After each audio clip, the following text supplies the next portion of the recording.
युवक के दारुल हुकूमत मुंस के एक होटल के एक कमरे में इमरान अपने साथियों समेत मौजूद था। वो 2 रोज़ पहले पाकेशिया से तवील फ़िसाई सफ़र करके वेलिंगटन पहुंचे थे और फिर वहां एक रोज़ रहकर वो वहां से मकामी फ़्लाइट के ज़रिए आज सुबह यहां पहुंचे थे। वेलिंगटन में उन्होंने मकामी मेकअप कर दिया था, इसलिए यहाँ वो सब एक्रेमियन मेकअप में थे। जूलिया पर भी मकामी मेकअप किया गया था। कुछ देर आराम करने के बाद वो सब अब इमरान के कमरे में इकट्ठे हो चुके थे और उन सब ने नाश्ता भी यही किया था। इमरान के साथ साहले, जूलिया, तनवीर, सफदर और कैप्टन शकील थे। इमरान साहब, एक बात मेरी समझ में नहीं आई कि मून्स में हमारे मुकाबले पर कौन आएगा, जिसकी वजह से आपने सब पर बाकायदा न सिर्फ मकामी मेकअप किया है बल्कि सब के खसूसी तौर पर कागजात भी तैयार कराए गए हैं, सफदर ने कहा।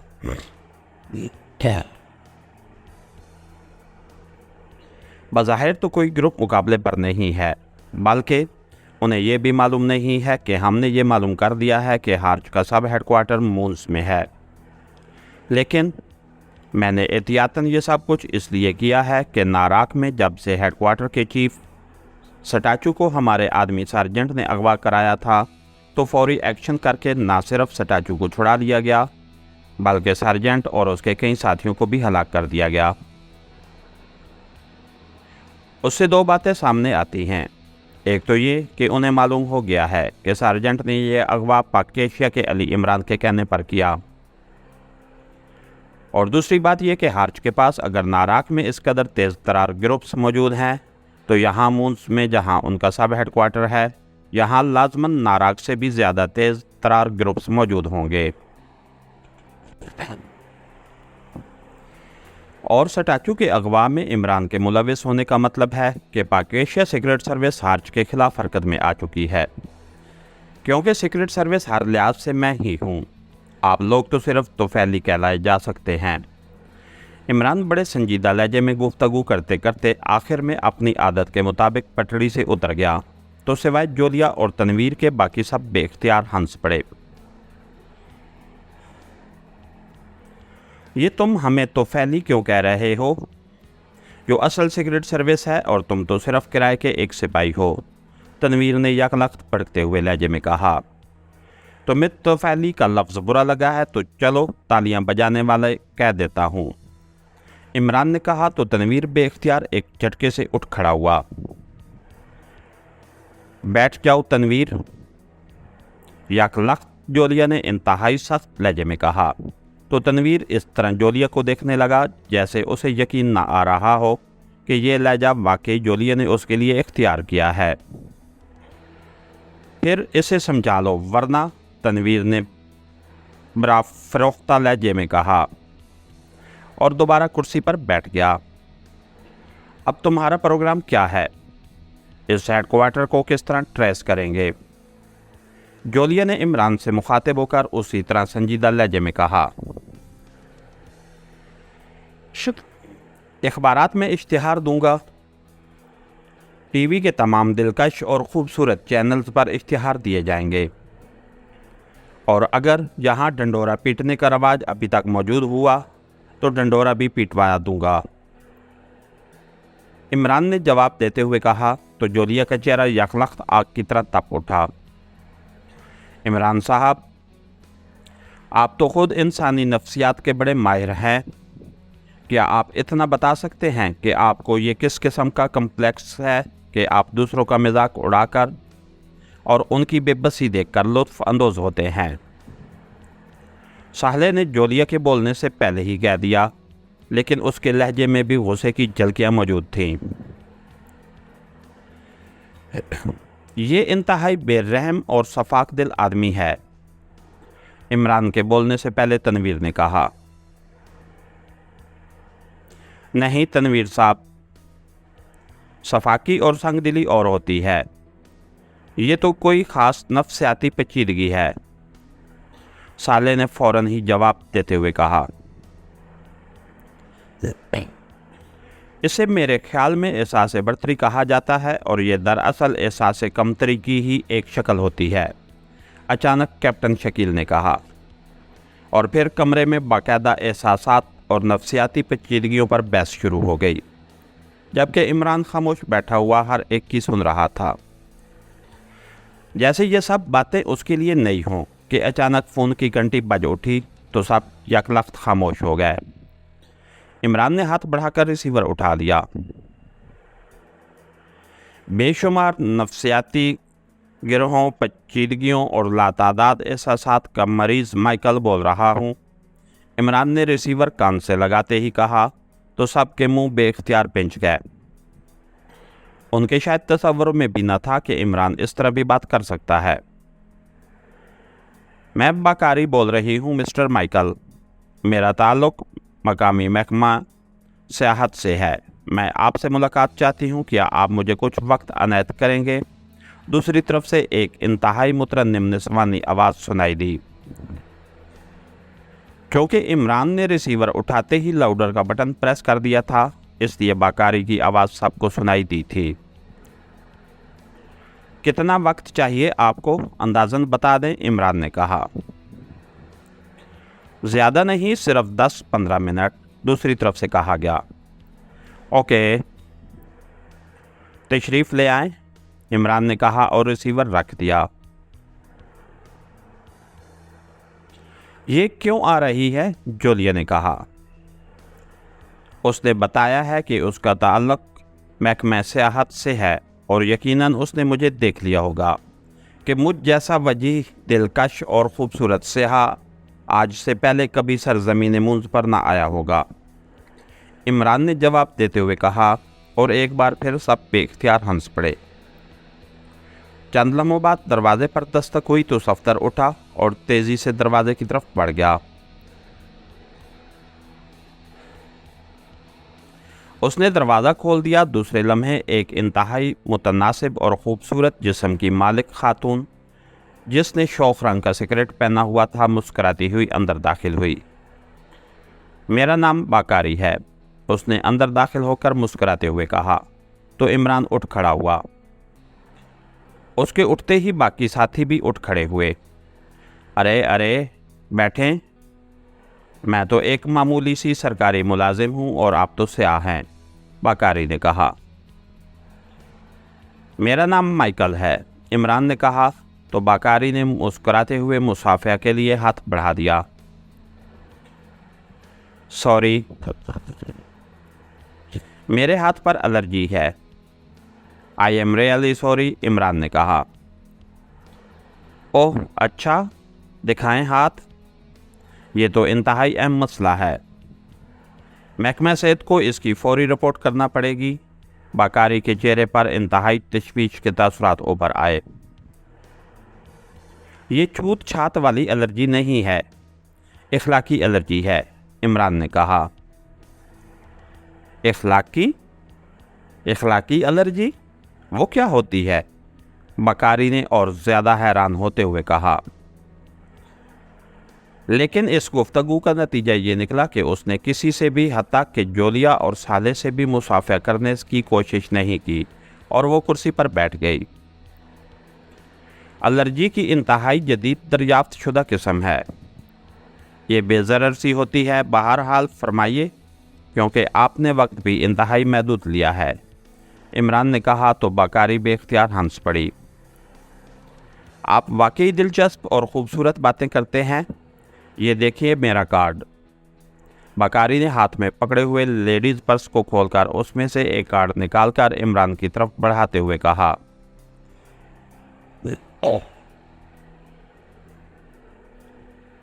मुझे बगैर देखे यकीन है, वैसे भी ऐसे बेशुमार कार्ड बने बनाए मिल जाते हैं, इमरान ने कहा तो बाकारी यकलख्त चौंक पड़ी। एक लम्हे के लिए उसकी आंखों में उलझन के तसुरात उभरे, लेकिन दूसरे लम्हे वो नॉर्मल हो गई। मेरी ड्यूटी में शामिल है कि मैं सियाहों के कागजात चेक करूं। हमारे इलाके मखसूस हैं और जिस एरिया में ये होटल आता है, इस एरिया में मेरी ड्यूटी है, ताकि आपको कोई तकलीफ़ ना हो, बाकारी ने कहा। मार्शल, मिस बाकारी को कागजात दे दो, इमरान ने कहा तो सफदर ने उठकर अलमारी खोली उसमें मौजूद बैग खोलकर उसने कागजात का एक ज़ख़ीम पैकेट निकाला और बकारी के हाथ में दे दिया। बकारी ने पैकेट से कागज़ निकाले और फिर उन्हें खोलकर चेक करना शुरू कर दिया। कागजात ओके हैं, आपका बेहद शुक्रिया। मैंने आप सबको डिस्टर्ब किया, बकारी ने उठते हुए कहा। बैठिए, आप चूँकि ड्यूटी दे रही थीं, इसलिए हमने आपसे खाने पीने के बारे में कुछ नहीं पूछा। आप बताएं, आप क्या पीना पसंद करेंगी और क्या लेना पसंद करेंगी? इमरान ने मुस्कुराते हुए कहा। कुछ नहीं, ड्यूटी के दौरान मैं कुछ नहीं पीती, शुक्रिया, बकारी ने कहा और फिर हाथ हेलो हेलो के अंदाज में हिलाकर उसने सबको सलाम किया और वापस दरवाजे की तरफ मुड़ गई। सफ्दर उसके पीछे गया और बकारी के बैठ जाने के बाद उसने दरवाज़ा बंद कर दिया। उसके साथ ही उसने जेब से एक छोटा सा लाइटर निकालकर उसे जलाया और फिर इत्मीनान भरा सांस लेकर उसने दरवाज़ा बंद कर दिया। बहुत खूब, वाकई इसी तरह काम होना चाहिए। अब मेरा ख्याल बदल गया है। सारी सिगरेट सर्विस एमको का टोला नहीं है, उनमें एक आध अक्लमंद भी है, इमरान ने मुस्कुराते हुए कहा। इमरान साहब, इस बकारी की आमद मुझे मसनूई महसूस हुई थी, इसलिए मैंने सोचा कि शायद ये यहाँ कोई डेक्टाफोन नस्ब न कर गई हो, लेकिन लाइटर का सुर्ख शोला बता रहा है कि ऐसा नहीं है। उसके बावजूद मेरा ज़हन बकारी की आमद पर मुतमैन नहीं है, सफदर ने वापस कुर्सी पर बैठते हुए कहा। होना भी नहीं चाहिए, क्योंकि तुम बहरहाल सुपर एजेंट हो और आम एजेंट के दिमाग में शक के कीड़े हर वक्त रेंगते रहते हैं। तो सुपर एजेंट के दिमाग में क्या होता रहता होगा? इमरान ने कहा तो सब बेइख्तियार हंस पड़े। अब इस सब हेडक्वार्टर को कैसे ट्रेस किया जाए? कोई क्ल्यू, कोई रास्ता? जोलिया ने एक बार फिर कहा। अगर तुम नाराज ना हो तो मैं बता देता हूं, इमरान ने कहा। मेरी नाराज़गी का हेडक्वार्टर की ट्रेसिंग से क्या ताल्लुक? जोलिया ने हैरान होकर कहा। चलो, मैं ये ख़तरा मोल ही नहीं लेता। तुम और साले दोनों ये काम कर डालो, तुम्हें वैसे भी मुझसे गिला रहता है कि मैं तुम्हें काम नहीं करने देता, इमरान ने कहा तो जोलिया चौंक पड़ी। हाँ बताओ, हम तैयार हैं, जोलिया ने उठते हुए कहा। यहाँ एक सिल्वर गर्ल नामी क्लब है, उसकी मैनेजर मार्था है और मार्था सब हेडक्वार्टर के चीफ स्टैचू की औरत है।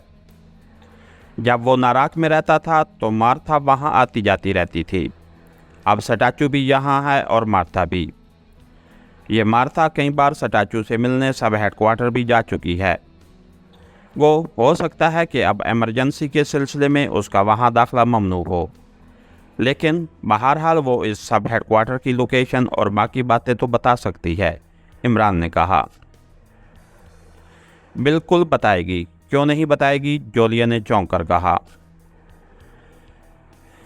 लेकिन ख्याल रखना ऐसा ना हो कि हमारी यहाँ मौजूदगी का उन्हें इल्म हो जाए और वो एजेंटों के ग्रुप हम पर चढ़ा लाएं, इमरान ने मुस्कुराते हुए कहा। तुम फिक्र मत करो, हम बच्चियां नहीं हैं, जोलिया ने कहा और उठकर खड़ी हो गई। उसके उठते ही साले भी उठ खड़ी हुई। अरे अरे, इतनी भी जल्दी क्या है, इमरान ने कहा। नहीं, जो काम करना है उसे फौरी सर अंजाम देना चाहिए, आओ साले, जोलिया ने कहा और उसके साथ ही वो तेज़ तेज़ कदम उठाती दरवाजे की तरफ बढ़ती चली गई। साले भी उसके पीछे थी और फिर वो दोनों कमरे से बाहर चली गईं। सफदर, तुम्हारा ख्याल दुरुस्त है, बकारी का अंदाज 100% मसनूई था और ये इशारा है कि उन्हें हम पर किसी भी अंदाज में शक पड़ गया है। इसलिए इस बकारी को तलाश करो और उसे मालूमात हासिल करो, इमरान ने सफदर से मुखातिब होकर कहा। हम तीनों जा सकते हैं, सफदर ने कहा। हाँ, अलबत्ता कैप्टन शकील तुम्हारी निगरानी चेक करता रहेगा। तनवीर और तुम ये काम कर लेना, लेकिन पहले महकमा सेहत से बकारी के बारे में तस्दीक कर लेना। इमरान ने कहा तो सफदर ने इस बात में सर हिला दिया। और आप क्या करेंगे इमरान साहब? कैप्टन शकील ने उठते हुए कहा। मैं आज लंबी तान कर सोऊंगा। बड़े अरसा से गहरी नींद से महरूम हूँ। यहाँ की आबो हवा नींद के लिए खासी मुआवन साबित होगी। इमरान ने कहा तो सफदर और कैप्टन शकील दोनों मुस्कराते हुए दरवाजे की तरफ मुड़ गए। तनवीर खामोशी से उनके पीछे चल पड़ा। उनके बैठ जाते ही इमरान ने मुस्कुराते हुए रिसीवर उठाया और फ़ोन पीस के नीचे लगा हुआ बटन प्रेस करके उसने उसे डायरेक्ट किया और फिर तेज़ी से नंबर प्रेस कर दिए। Inquiry please. राब्ता कायम होते ही एक निस्वानी आवाज़ सुनाई दी। सिल्वर गर्ल क्लब का नंबर दें, इमरान ने कहा। तो दूसरी तरफ से नंबर बता दिया गया।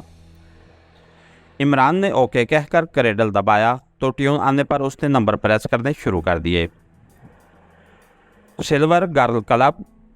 राब्ता कायम होते ही एक निस्वानी आवाज़ सुनाई दी।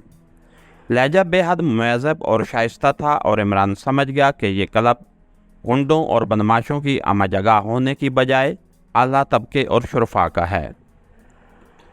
नाराक से माइकल बोल रहा हूँ, मादाम मार्था से बात कराओ, इमरान ने खालिस्तान एक्रेमियन लहजे में कहा।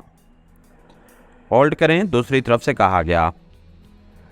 हेलो, मार्था बोल रही हूँ। चंद लम्हों बाद एक और निस्वानी आवाज़ सुनाई दी। उसका लहजा बावकार था। मादाम मार्था, मैं नाराक से बोल रहा हूँ, मेरा नाम माइकल है। मैंने आपके साथी स्टैचू तक एक इंतहाई अहम पैगाम पहुँचाना है जिसमें उसका ही फ़ायदा है। क्या आप मेरा राब्ता फ़ोन पर उनसे करा सकती हैं? इमरान ने कहा। आपको मेरे बारे में किसने बताया है कि मैं ये राब्ता करा सकती हूँ? मार्था ने हैरत भरे लहजे में कहा। नाराक के कले ग्रुप के मार्गम ने, इमरान ने बिला झिझक कहा।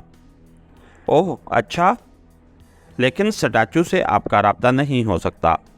अलबत्ता आप पैगाम दे दें, वो उस तक पहुंच जाएगा। मार्था ने इस बार कदरे इत्मीनान भरे लहजे में कहा, क्योंकि कले ग्रुप का हवाला उसके लिए इत्मीनान बख्श साबित हुआ था। क्या आप खुद जाकर ये पैगाम देंगी या फ़ोन पर आपका राब्ता होगा? इमरान ने कहा। जिस तरह भी हो, आपको उससे क्या मतलब, आपका पैगाम बहरहाल पहुंच जाएगा, मार्था ने जवाब दिया। ओके, फिर उस तक पैगाम पहुंचा दें कि काफिरिस्तान की स्पेशल सर्विसेज के नए सरबराह कर्नल शेखर से वो बात कर लें। उनका फ़ोन नंबर भी वही है जो इससे पहले साबका चीफ कर्नल रणधीर सिंह का था, इमरान ने कहा। ये कैसा पैगाम है? मार्था ने हैरत भरे लहजे में कहा। वो समझ जाएंगे, आप बहरहाल पैगाम उन तक पहुंचा दें, इमरान ने कहा।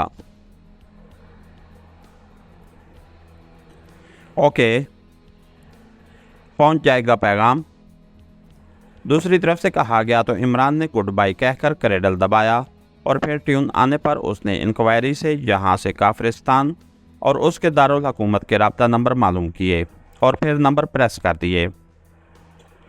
नाटरान बोल रहा हूँ। नाटरान बोल रहा हूँ। राब्ता कायम होते ही नाटरान की आवाज़ सुनाई दी। अली इमरान बोल रहा हूँ। नाटरान, नाराक से, इमरान ने इस बार अपने असल लहजे में बात करते हुए कहा। ओह आप, फरमाइए, दूसरी तरफ से चौंक कर कहा गया।